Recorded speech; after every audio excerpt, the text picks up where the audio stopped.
Обществу изучения Коми-края 100 лет. К памятной дате в столице республики провели всероссийскую научную конференцию «Краеведение и наука» на европейском северо-востоке России. Она собрала более сотни участников и гостей, причем не только из нашего региона, но и из Нарьян-Мара, Йошкар-Олы, Москвы и других городов России. Это ученые, архивисты, студенты, преподаватели, все, кто любит свою малую родину и ежедневно вносит свой вклад в ее изучение. Елена Кононова продолжит.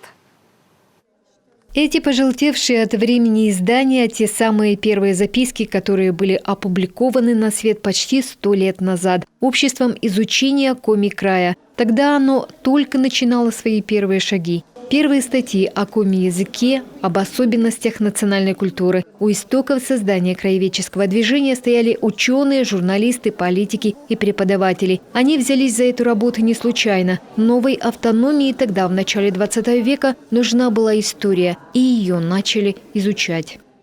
Полуторавековой опыт изысканий дал возможность выделить вполне определенный комплекс археологических памятников, несомненно связанных с древними коми. В научной литературе он известен как археологическая культура Перми-Бычек-Отской. Исследования с учетом данных лингвистики, фольклорных, этнографических и письменных источников позволили прийти к вполне определенному заключению. Древние коми сложились как этнос в начале XI века, а значит, в наше время, в начале 21 века, исполняется 1000 лет со времени формирования коми-народа. Язык, фольклор, археология, этнография – направлений для изучения множества. И даже спустя 100 лет поле деятельности для краеведческих исследований огромное. Как говорят историки, традиционная культура неисчерпаема. Открываются новые страницы. При этом сами ученые нередко обращаются к краеведам. Ведь именно они замечают то, чего доктора наук порой не видят за изучением глобальных вопросов. За этой глобалистикой вне поля зрения оставались детали, оставалась жизнь человека, как человек жил. Да, мы знаем, там, сколько сена производили, заготавливали колхозы, но мы гораздо слабее представляем себе, как был организован день христианина. Во сколько он вставал, что он делал, что он ел, что было у него на столе, когда он ложился, как работал и как отдыхал.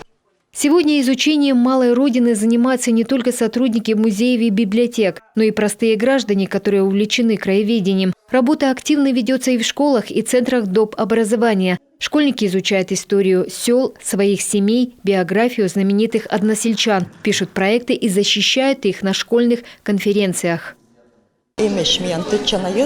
У нас есть знаменитые люди, о которых предстоит многое узнать. Это наша малая родина. Мы должны о ней знать все и любить ее.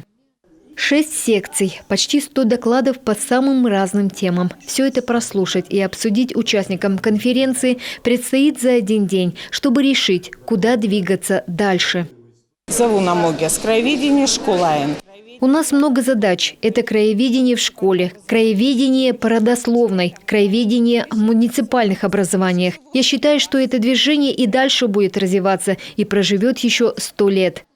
Как признаются сами участники, в кулуарах во время дискуссии уже возник ряд новых идей. К примеру, как увековечить чью-то память, изучить биографию или историю какого-нибудь села. И самое главное, как передать новые знания о Коми-крае простым гражданам. Елена Кононова, Дмитрий Булаев, телеканал Юрган.